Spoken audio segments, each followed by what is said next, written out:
주택시장의 불안을 조기에 차단하고 보다 생산적인 부문에 자본이 투자될 수 있도록 선제적으로 대응하고자 합니다.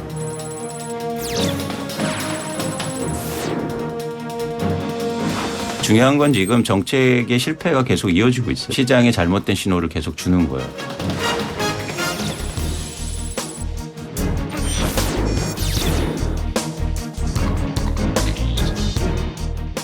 시청자 여러분 안녕하십니까. 그래픽으로 만나는 경제 토크쇼 픽. 복잡한 경제 이슈를 쉽고 명확하게 전달해 드리겠습니다. 이재명 정부가 출범 넉 달 만에 세 번째 부동산 대책을 내놨습니다. 앞선 두 차례 대책 발표에도 서울을 중심으로 한 수도권 집값이 과열 조짐을 보이자 특단의 대책을 내놓은 건데요. 하지만 세금 규제가 빠져서 반쪽짜리 대책이다 이런 지적도 나옵니다. 정부의 이번 대책이 영끌 심리를 잠재울 수 있을지 아니면 반복된 대책으로 시장의 내성만 키울지 이 시간에 집중 점검해 보겠습니다. 경제 토크쇼 픽 시작합니다.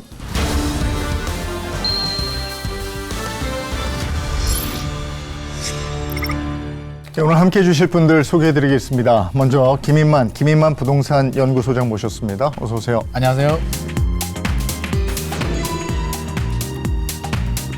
네, 김효선 NH농협은행 부동산 수석 전문위원 모셨습니다. 어서 오세요. 안녕하세요. 이슈를 보다 쉽게 전해줄 조문경 기자도 함께합니다. 어서 오세요. 안녕하세요. 네, 서울 전역 그리고 경기도 성남 분당 경기 지역 12곳 한꺼번에 3중 규제 지역으로 지정이 됐습니다.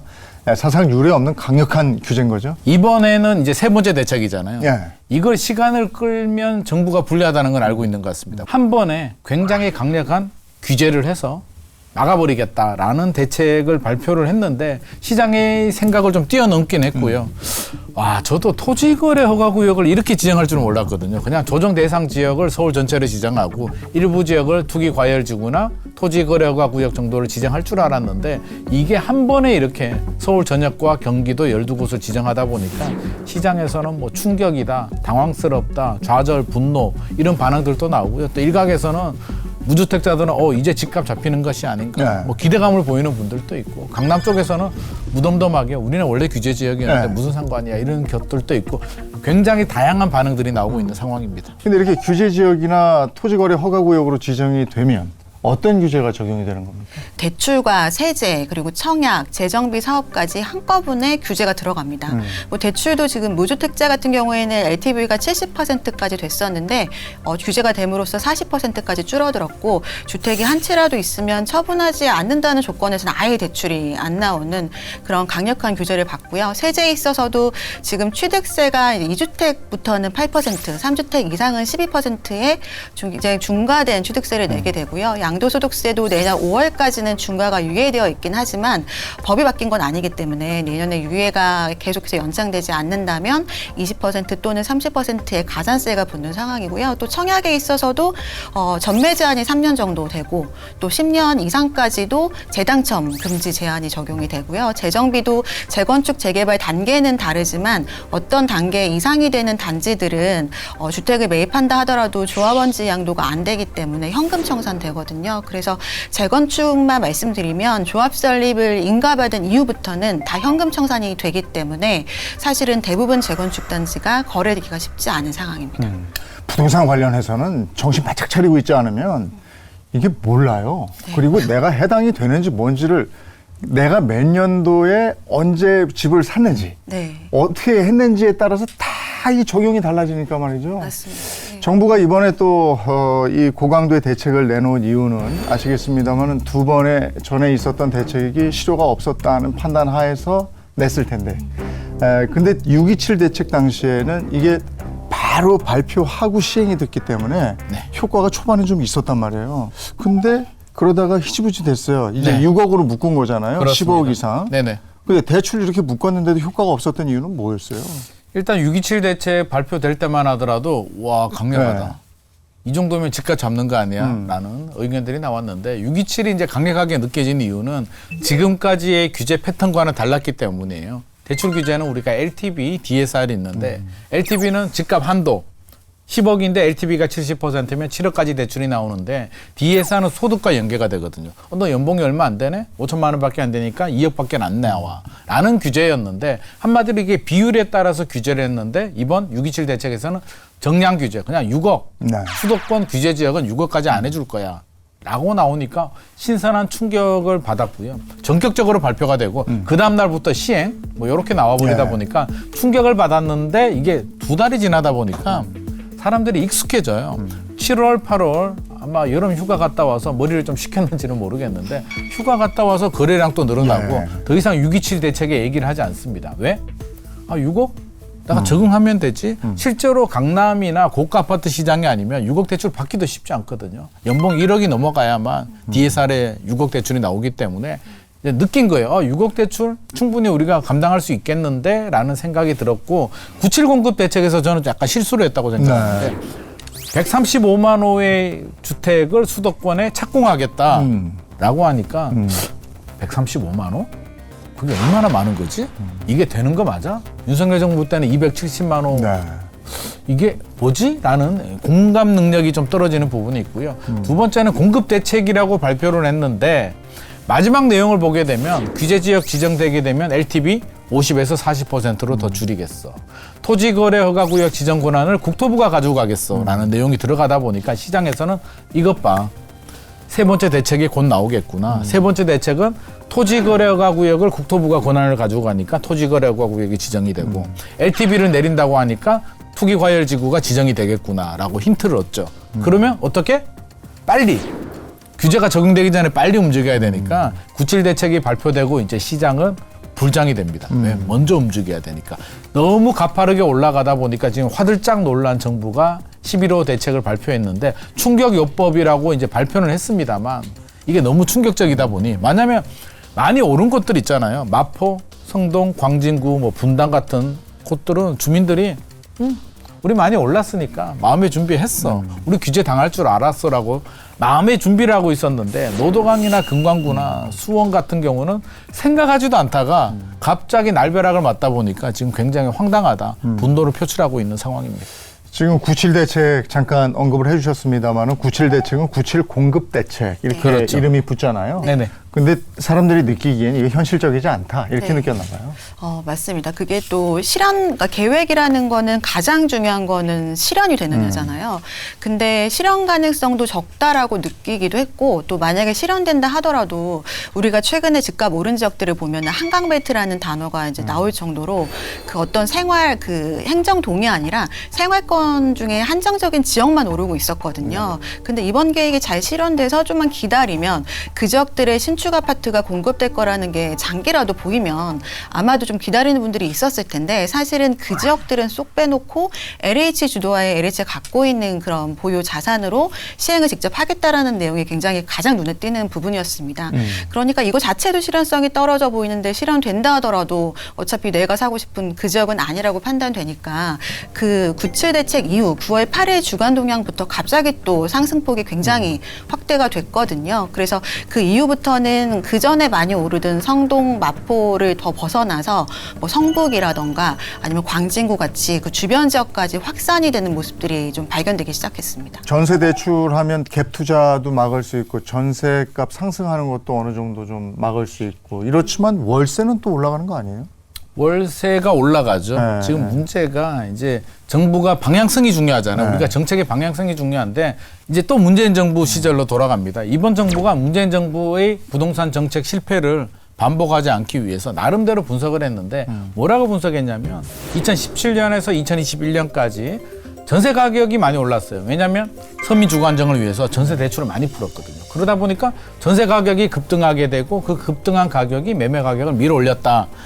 원인은 여기 있구나에 이제 착안을 하게 됩니다. 그러면 전세 금액을 막아야 되는데 내년부터 입주 물량이 더 줄어들거든요. 네. 가만히 내버려 두게 되면 전세 가격이 많이 올라가요.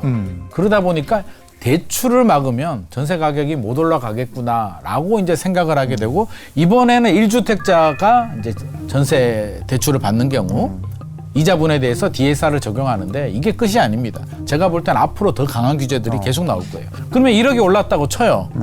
제가 집주인이에요. 세입자예요. 1억 올려주세요. 저 대출이 안 나와가지고 1억 못 올려주겠는데요. 그러면 30만 원 내세요. 이제 반전세가 되는 월세로. 겁니다. 반전세로. 그러면 30만 원 내기 싫어요. 나가죠? 나가보면 지금 전세 매물이 없습니다. 아하. 그러면 선택지는 집주인은 이제 반전세를 올렸잖아요. 월세 가격이 자연스럽게 올라갑니다. 그러다 보니까 이제 월세 시대로 가는 열차는 빠르게 출발하고 있다. 초강력 규제라고는 하는데 한 가지가 빠졌다. 바로 세금입니다. 세금이 빠졌는데 슬금슬금 나오는 얘기는 보유세, 그러니까 재산세, 종부세 얘기를 하던데 세금의 종류가 이것만 있는 건 아닌데 왜 보유세 얘기가 나오는 겁니까? 부동산 세금은 보유세와 이제 거래세가 있습니다. 보유세는 보유하고 있으면 매년 세금이 나오는데요. 이제 우리가 알고 있는 재산세와 종합부동산세가 보유세가 되고요. 거래세는 거래할 때 어떤 이벤트로 발생하는 세금인데 집 살 때는 취득세, 집 팔 때는 양도 차익에 대해서 양도세를 내게 됩니다. 왜 보유세가 자꾸 거론이 되냐면 집주인들 입장에서는 굉장히 고통스러운 세금이에요. 네. 아파요. 그러니까 너 집 가지고 있지? 감당할 능력이 돼? 보유세를 올릴 거야. 감당이 안 되면 집을 팔어. 라는 시그널을 주기 위해서인데요. 부담스럽긴 합니다. 그래서 팔아야 되는데 이제 문제가 뭐 어디서 출발을 하냐면 문재인 정부 시절로 거슬러 올라가게 되면 자, 보유세 올려요. 굉장히 많이 올렸습니다. 보유세를 올리는 방법은 공시가격이 올라가도 보유세가 올라가고요. 공정시장 가액 비율이라는 할인율을 올리는 방법이 있고요. 세율을 올리는 방법이 있는데 문재인 정부 시절에는 세 가지를 다 올렸어요. 네. 폭등을 합니다. 못 견디겠어. 팔고 싶어. 팔려고 하는데 거래세도 중과세를 해요. 네. 그러니까 취득세는 집을 살 사람이잖아요. 3주택 이상이면은 막 12%. 그럼 10억 아파트를 사면 12억 원이 취득세가 내는데 1억 2천. 1억 2천이죠. 와, 나는 그 돈 내고 안 살래. 네. 라는 분들이 나오고 양도세는 더 합니다. 3주택 이상이면 30%포인트가 더 가산이 되거든요. 그러면 기본세율이 우리가 최고세율이 45%인데 30%가 더 붙으면 75%, 지방세가 붙으면 82.5%. 10억이 남으면 8억을 국가에 내고 2억이 내 통장에 들어오는데 그럼 어떤 선택을 하시겠어요? 안 팔죠. 안 팔죠. 네. 그러니까 대부분 집주인들이 안 팝니다. 네. 나는 못 팔아. 못 팔면 부담스럽죠, 보유세가. 네. 그러면 자녀한테 증여를 합니다. 아하. 증여세율은 50%거든. 80% 낼 바에는 내 자식한테 주지. 어차피 줄 거잖아. 이번 기회에 주자. 왜? 집값은 앞으로 더 올라갈 가능성이 높으니까. 왜 더 올라가냐면 서울은 구조적으로 수요 과잉, 공급 부족의 지역인데 뭐 금리도 내려가고 여러 가지 생각해 본다면 그냥 주자. 50% 내고 내 자식한테 주자는 선택을 하기 때문에 이 카드가 안 먹히는데 이번에도 또 딜레마가 여기에 있습니다. 자, 부동산 규제는 세 가지가 있잖아요. 하나는 금융 규제, 대출 규제 나왔죠. 지역 규제, 뭐 허가제 같은 또 투기 과열지구 나왔습니다. 그럼 여기서 안정이 되면 해피한데 정부도 아마 알고 있는 것 같아요. 이번 대책 내용을 보더라도 11호 대책에서 세금 규제에 대해서 멘트가 들어가 있거든요. 네. 우리 준비하고 있어라고 봐서 집값이 안정되면 굳이 왜 준비를 하겠습니까? 아무리 봐도 과거 사례를 보게 되면 한 3개월, 6개월 지나고 익숙해지면 다시 또 올라갈 거야. 올라가면 세금 규제밖에 없어야 하는 걸 알고 있는데 보유세를 올리게 되면 집 가진 사람들 집 하나 가지고 있는데 세금 올라가면 조세 저항이라는 게 일어나고요. 가급적이면 안 하고 싶고 대통령께서도 뒤로 좀 빼고 싶다라고 말씀을 하셨는데 지금 상황을 보게 되면 점점 세금 규제로 할 수밖에 없는 궁지로 몰리는 것 같습니다. 중요한 거 하나 알려드리겠습니다. 부동산 민주정권이 지금까지 집권했을 때 집값이 올랐어요. 왜 그랬을까? 저는 생각을 바꾸기로 했습니다. 가격이 오른다고 굳이 그걸 압박해가지고 다른 지역과 좀 괴리감이 생기더라도 서로 비싸게 사고 팔겠다는 걸 굳이 압박해가지고 힘들어 낮출 필요 있습니까? 세금은 국가 재정을 확보하기 위해서 걷는 것이에요. 세금은 다른 제재 수단으로 사용되면 정당성을 얻기가 어렵습니다. 그래서 여러분, 앞으로 민주당의 부동산 정책은 수요 공급이 균형을 잃어서 수요 과다로 집값이 오르면 세금으로 수요를 억압해서 가격 관리를 하는 게 아니라 공급을 늘려서 적정한 가격을 유지하도록 하겠습니다. 이재명 대통령께서 후보 시절에 이제 세금으로 집값 잡지 않겠다라는 또 약속을 하신 바 있기 때문에 아마 신중하게 검토하지 않을까 생각이 됩니다. 전 정권 때 이런 종합부동산세를 인하시키기 위한 다양한 좀 노력을 했지만 그게 국회에 법을 통과한 게 없어서 뭐 대통령령 같은 것들로 할 수 있는 것들까지만 지금 된 상황이거든요.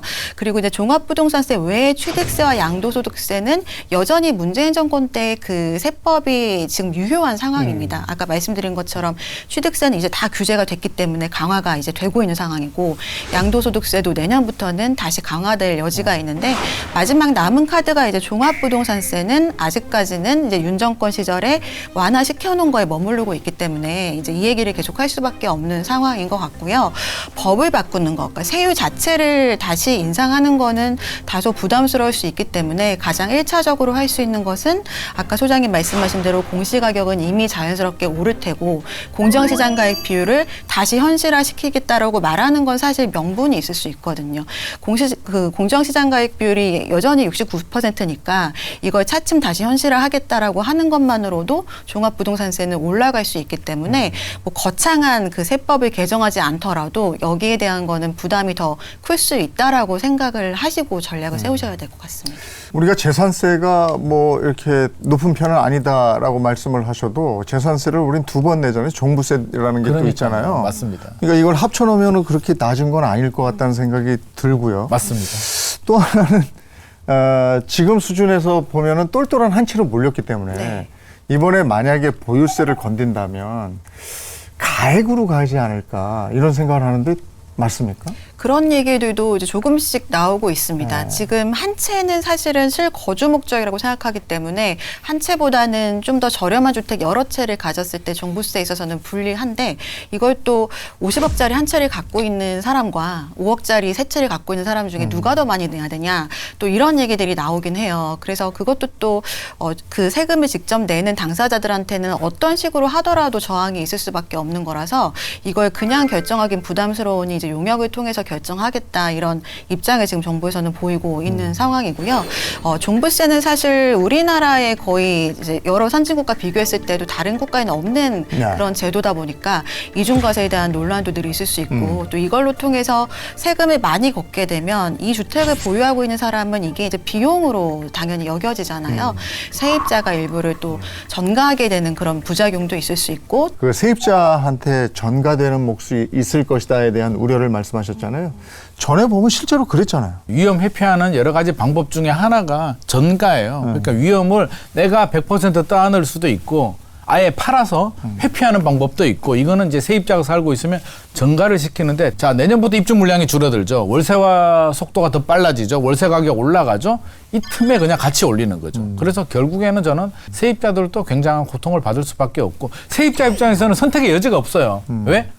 싫으면 사든가. 근데 사려고 보니까 집값이 너무 비싸기도 하고 대출도 안 나오고 뭐 규제 지역에 지정이 되어 있고 뭐 손도 쓰지 못합니다. 전세를 가려고 하니까 매물이 없어요. 내년 입주 물량이 반토막이 납니다. 결국에는 월세밖에 없는데 집주인이 월세를 올려달래요. 요즘 이사비가 기본 이사하게 되면 한 500만 원 넘게 나온다고 하더라고요. 이사 가는 것도 그러니까 이사 가는 것도 부담이에요. 그러면 이왕이면 그냥 살던 집에 올려주고 사는 게 가장 합리적인 방법이기 때문에 이 부분에 대해서 좀 고민이 필요하고 정부 입장에서는 이걸 그냥 방치할 문제는 절대 아닌 것 같습니다. 보유세가 지금 아까도 잠깐 나왔습니다만 OECD 국가들 중에서 우리가 어느 정도 수준이에요? GDP 대비 재산세 비중이 1위입니다. 한국의 높은 재산세 부담은 부동산 시장과 연관돼 있는데요. 2005년 종합부동산세 도입 이후 수도권을 중심으로 집값이 빠르게 오르면서 관련 세수입이 크게 늘었습니다. 주택과 토지까지 합산한 종부세액은 2017년 1조 7천억 원에 불과했지만 2021년에는 7조 3천억 원으로 4년 만에 3배 넘게 늘었는데요. 2022년과 2023년 세수가 줄긴 했지만 여전히 전체 세수입원의 상당 부분을 차지하고 있습니다. 보유세를 높이거나 뭐 이러면 아까 이제 말씀하신 것처럼 취득세하고 양도세 이런 부분은 좀 완화를 시켜줘야 된다. 그래야 이제 거래 숨통이 트일 거 아니냐 이런 얘기인데 이렇게 하면 진짜로 거래 숨통이 트입니까? 저는 버틸 수 있다고 보는데 이걸 하기가 어려울 것 같습니다. 이게 하기가 보통 일이 아닌 게 이제 결국에는 또 정치적으로 갈 수밖에 없는데요. 일단 보유세만 하더라도 왜 부담스럽냐. 1세대 1주택자는 이제 인별 과세입니다만 공시가격이 12억 원 넘어가게 되면 종부세 대상이 돼요. 네. 그러면 시세로 따지면 15억 정도 됩니다. 집 한 채 가진 분요. 다주택자들은 공시가격 9억이니까 한 12억 정도 되는데 서울 아파트 평균이 한 15억에 육박하거든요.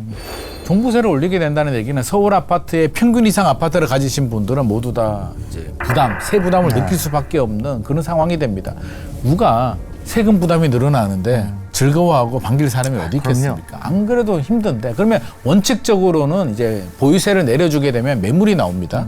결국 매물이 늘어나게 되면 저는 빠르게 안정될 수 있다라고 생각합니다. 정부도 알고 있습니다. 알고 있음에도 불구하고 이게 부자 감세. 그러니까 양도세라고 양도 차익이라는 거 이제 집을 사서 팔았을 때 남는 돈인데 이걸 불로소득으로 간주하고 있거든요.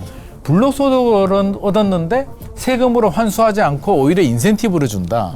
야, 이거는 용납할 수 없는, 특히 이게 지지 기반에서는 용납할 수 없는 문제이기 때문에 이러지도 저러지도 못하고 만약에 제가 국토부 장관이라도 이 문제에 대해서는 기획재정부 장관이어도 부총리라도 이거 해결하기 쉽지 않을 것 같습니다. 용기가 좀 필요한데 용기가 안 날 것 같습니다. 근데 지금 정부가 규제 지역을 확대해 놨으니까 이 확대한 자체만으로도 거래세는 올라가는 효과가 있는 거 아닌가요? 네, 세제 개편 방향은 보유세, 거래세 조정 정도만 제시된 상황인데요. 구체적인 시행은 뒤로 미뤄졌습니다. 파급력이 큰 방안인 만큼 시행에 신중을 기하겠다는 의도로 풀이됩니다. 그러나 규제 지역 확대 자체가 사실상 세제 규제 역할을 하고 있다는 평가가 나오는데요. 규제 지역 내 한 가구 한 주택자의 양도소득세 비과세 요건은 기존 2년 보유에서 2년 보유 플러스 2년 거주로 강화됐습니다. 다주택자는 양도세 중과가 적용되며 2주택은 기본세율에서 20%포인트, 3주택 이상은 30%포인트가 추가로 부과되는데요. 장기보유 특별공제도 전면 배제됩니다. 현재 한시 유예 중이지만 내년 5월 종료될 예정입니다. 지금 어디 집 지을 땅도 없고 근데 멀리 있는 건 또 안 가겠다고들 하시니 이 다들 살고 싶어 하는 지역에 집을 지어야 되는데 그건 이제 재건축 재개발밖에 없는 건데 이번 11호 대책에 재건축 재개발 이게 포함이 돼 있나요? 술은 재건축 재개발이 아니면 실제로 이제 공급을 할 수가 없습니다. 왜냐하면 개발이 끝난 도시거든요. 마곡지구가 마지막 택지 개발입니다. 네. 마곡지구가 옛날에 마지막 논밭이 있는 서울에 이제 그런 지역이었는데 마곡지구가 이제 신도시로 개발이 되면서 서울은 더 이상 땅이 없고요. 그럼 할 수 있는 방법은 재건축 재개발 정비 사업입니다. 근데 이 정비 사업이라는 게 쉽지가 않은 게 자. 나의 전 재산이잖아요. 나도 집을 하나 가지고 있는데 재건축 재개발을 하게 된다? 마음대로 하세요. 나는 원하는 대로 다 할게요가 아니라 나의 인생, 나의 노후, 내 자녀의 인생을 위해서 이 집 하나만큼은 꼭 지켜야 되는 어떤 그런 필수제인데 이거를 재건축 재개발을 한다? 그러면 어떻게든 더 유리한 조건을 끄집어내기 위해서 총력 투쟁을 하게 됩니다. 시간이 오래 걸리게 되고요. 서울시 입장에서는 뭐 기부 체납도 받아야 되고 여러 가지 어려움이 있는데 정부가 대출도, 이주비 대출도 그래. 조합원 지위양도도 그래. 또 하나 발목 잡고 있는 게 재건축 초과이익 환수제라는 게 있거든요. 초과이익에 대해서 조합원 1인당 8천만 원 넘어가게 되면 내는데 강남과 용산 같은 경우는 한 3억에서 7억 정도 예상이 돼요. 우리가 양도세를 몇 억씩 낼 수 있는 건 팔아서 돈이 입금이 되니까 세금을 낼 수가 있잖아요. 재건축 초과이익 환수는 내가 가지고 있다는 이유만으로 이제 재건축이 되면서 내야 됩니다. 근데 일반적으로 3억에서 한 5억, 7억씩 내라고 하면 그렇게 현금 부자가 과연 몇 명이나 되겠습니까? 그러면 팔아야 되잖아요. 팔려고 하면 지유양도 금지 걸리고 양도세 중과세가 걸려요. 이러지도 저러지도 못하는 상황이 지금 발생을 하고 있기 때문에 이번 대책으로 오히려 속도가 더 늦어지겠다. 공급에 장애가 되고 있습니다. 초과이익 환수해서 3억에서 7억에다가 조합 분담금 내면 돈을 한 10억은 가지고 있어야 내가 그 새로 지어지는 집에 살 수 있는데 그렇게 살 수 있는 조합원이 몇 명이나 될까 이런 생각이 갑자기 확 들었고요. 97 대책 후속 작업으로 얘기가 나오는 게 이제 노후 청사, 국공유지, 또 신규 공공택지 뭐 이런 것들인데 이걸로 속도를 낼 수 있을까? 그 다음에 속도를 낸다고 해도 지금 말씀 들어보니까 11호 대책하고 이렇게 부대는 게 있지 않을까 이런 생각이 들어요. 이번에 새롭게 나온 건 아니고 과거에 문재인 정권 때부터 주택 공급의 하나의 방법으로 지속적으로 나왔던 그런 택지들입니다.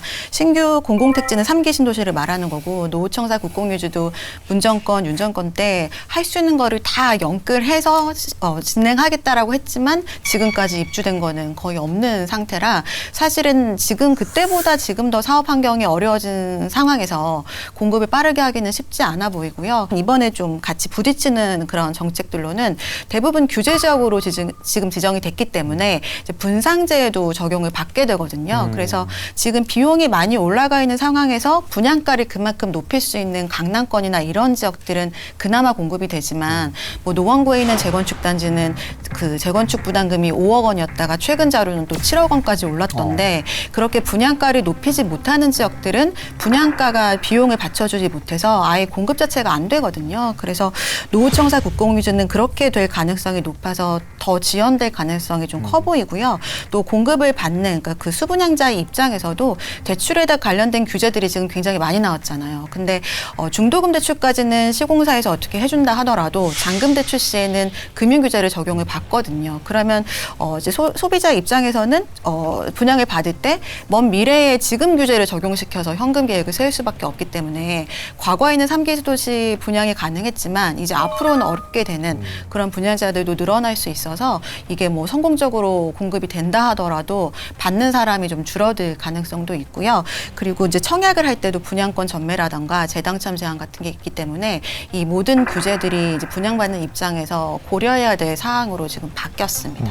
3기 신도시는 그래도 공급적인 측면에서는 정부가 믿는 구석일 텐데 이게 32만 8천 가구 공급을 한다는 건데 토지 보상도 이게 결론이 안 났다고 얘기 들었어요. 근데 이게 지금 기대를 걸어도 되는 상황입니까? 3기 신도시가 많아요. 우리가 생각보다 많습니다. 그래서 우리가 일반적으로 알고 있는 건 하남, 교산, 남양주, 왕수, 고양, 창릉, 부천, 대장, 인천, 계양 이 5개인데 5개 외에도 많은 3기 신도시들이 있습니다. 이 5개 지역을 종합하게 되면 물량이 한 18만 호 정도? 18만 5천 호 정도밖에 안 돼요. 그나마 이게 빠릅니다. 왜냐하면 2018년부터 시작을 했기 때문에 아직 토지 보상이 완벽하게 끝나지는 않았어도 다른 지역보다는 빨리 됩니다. 그래서 이 5개 신도시는 2030년까지 어떻게든 뭐 제가 볼 때는 노력하게 되면 뭐 분양을 하고 착공 정도는 가능한데 정부가 말하는 32만 호 이상의 공급이 되려면 광명 시흥지구라든지 뭐 화성 진안, 봉담 3지구 뭐 이런 여러 지역들을 해야 되는데 옛날에 우리 1기 신도시가 빨리 됐던 이유는 그때 시대의 흐름이 있잖아요. 강력한 정부와 제도적인 기반이 없다 보니까 일반인 분들도 국가 정책이니까 따라가줘야지 수용을 쉽게 해줬는데 요즘은 어떻게 됩니까? 일단 머리띠부터 둘러매고 왜? 내가 이걸 잘 지켜야 내 자식이 그래도 좀 더 편하게 사니까 머리끈 둘러매고 또 대형 로펌 동원해가지고 소송을 겁니다. 그래서 실제로 토지 보상 단계에서 굉장한 오랜 시간이 걸리게 되고 하다 보면 군부대 이전 문제도 걸리게 되고 수많은 이해관계 주민들 반대 문제가 걸리기 때문에 생각보다 점점 시간이 길어집니다. 옛날 1기 신도시는 빨리 했잖아요. 한 5년 만에 끝나버렸는데 2기 신도시는 지금도 하고 있는 곳들이 있고요. 3기 신도시도 실제로 이 물량을 채우기에는 시간이 굉장히 오래 걸리겠다. 11호 대책이 나온 지 뭐 얼마 안 됐습니다만은 그 4번째 대책이 나온다면 그게 뭐가 될 것이고 시기는 언제쯤이 적절하다고 보십니까? 이번에도 빠진 지역들 있잖아요. 경기도에 8곳만 됐단 말이에요. 제가 오늘 모니터링 해보니까 광교 신도시 밑에 동탄 신도시라고 있는데 동탄 신도시가 지금 난리가 났습니다. 왜? 규제 지역에서 빠졌거든요. 풍선 효과가 생기면서 지금 매물이 다 없어졌고요. 집을 살려는 분들 호가가 예를 들어서 뭐 전용 84가 11억, 12억 하던 아파트가 13억 부르고 있고 물건 달라고 난리가 납니다. 그러니까 이렇게 과열이 또 진행되게 되면 정부가 계속 내버려 둘 수 있을까요? 그래서 정량 요건이 충족이 되면 거기도 또 규제가 될 가능성이 높기 때문에 이런 국지적인 대책이 나올 것 같고요. 지금 나오는 내용 보게 되면 앞서서 이제 공급 대책 했는데 정부 여당도 뾰족한 답이 없고 민심을 좀 이게 안정시켜야 되는데 결국에는 추가 공급 대책에 대해서도 살짝 뭐 언급을 할 필요가 있으니까 이 정도의 보완 대책이 네 번째로 나올 것 같고요. 강력한 어떤 큰 의미를 가지는 세금 규제는 정부 여당이 좀 더 고민할 시간이 필요할 것 같습니다. 말씀하신 부분들이 정부에서 하려고 하는 카드일 거라고는 예상이 되는데 사실 근데 저 시나리오로 가면은 과거에 그 부동산 정책에 실패했다라는 그 정부를 답습하는 상황이 될 수밖에 없을 것 같아서 우리가 많은 수요 규제를 여러 정부에서 썼지만 사실 수요를 규제하는 정권일수록 가격은 굉장히 급등했잖아요. 그래서 공급 밸런스가 맞춰지지 않는 이상, 그러니까 수요를 규제하면 부작용이 반드시 있는데 그 부작용을 우리 모두가 감당하는 그 시간 동안 공급 밸런스를 맞춰주지 않으면 그 이후에 그만큼 용수철처럼 더 가격이 올라가는 걸 반복적으로 경험을 했거든요. 그래서 그런 추가적인 규제를 하면 할수록 계속해서 점차적으로 풍선 효과는 더 있을 수 있기 때문에 그런 부분보다는 공급 대책 쪽을 좀 더 현실감 있고 특히 재정비 관련된 부분들을 좀 파격적으로 아까 말씀하신 재초안 같은 것들을 뭐 의미 없는 그러니까 재건축 초과이익이 환수 안 되는 지역들이 있잖아요. 네. 분담금만 높아지는 그냥 그런 지역이라도 좀 유예를 해주거나 폐지를 해주거나 이런 식으로 심리적으로라도 정부에서 재정비를 위해서 좀 애쓰고 있다라는 거를 좀 느낄 수 있도록 해주는 정도라도 좀 공급적으로 이렇게 대안이 나왔으면 하는 바람입니다. 네. 자, 그러면 내 집 마련을 앞두고 혼란스러워할 실수요자들에게 어떤 조언을 해주신다면 뭐가 있겠습니까? 일단 한풀은 꺾일 것 같거든요. 그러면 한숨 돌리고 왜냐하면 11호 대책 나오기 전만 하더라도요. 분당 같은 경우 전화하게 되면 그 자리에서 뭐 5천만 원 1억 올리는 거는 그냥 다반사기 때문에 그런 상황에서 따라가는 거는 바람직하지 않은데 차분하게 내 계획에 맞춰서 대출 계획 다시 세우면서 가면 한 5천만 원 정도 오히려 조정되는 물건들 저는 충분히 협상 가능하다라고 생각이 들고요. 부동산은 키 맞추기가 있거든요. 강남 일부 지역들 많이 올라가게 되면 그 다음 지역 순서대로 올라가는 시장의 메커니즘이 있어요. 원베일리 한강뷰가 나오는 아파트가 72억 고점 찍고 상반기에 지금 신고가 안 나오고 있잖아요. 알고 있는 거예요. 이게 하이엔드도 아니고 아무리 한강뷰라도 이게 재건축되는 것도 아니고 72억을 줄 가치는 없다라고 판단하고 진짜로 그냥 플렉스 하고 싶은 사람이 사는 곳인데 그렇다면은 이미 많이 올랐는 지역보다는 안 올라간 지역 위주로 그러면 나중에 키 맞추기 할 수 있기 때문에 찾아보면 내 집 마련 충분히 할 수가 있고요.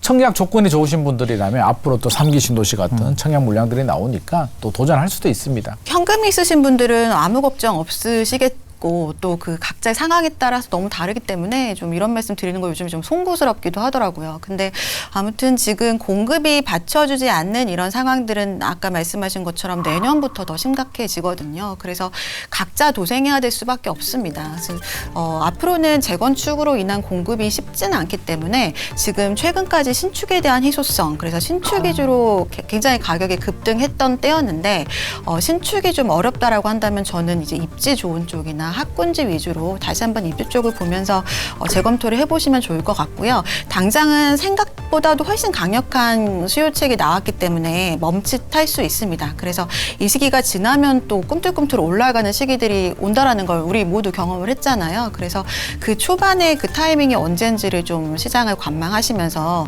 현금 계획을 이렇게 세우셔서 내가 이제 그 주택 매입 금액으로 쓸 수 있는 구매력이 어느 정도인지를 판단하시고 타이밍이 정말 중요하기 때문에 매입 타이밍을 패닉이 아닌 이런 시기에 좀 잡는 걸 추천을 드립니다. 찐 부자들은 어떻게 바뀌어도 아무 상관없어요. 네, 맞습니다. 항상 곤란한 건 집 살 때 하고 2천만 원 부족하고 집 살 때 타고 1억이 부족해서 그걸 어떻게 해보려고 하는 그 사람들이 걱정이 큰 거죠. 자, 과도한 집값 상승이 우리 경제에 부담이 되지 않도록 또 서민들이 내 집 마련의 꿈을 포기하는 일이 없도록 이 정부의 부동산 대책이 보다 정밀하게 좀 다듬어졌으면 하는 바람입니다. 경제 토크쇼 픽 여기서 인사드리겠습니다. 고맙습니다.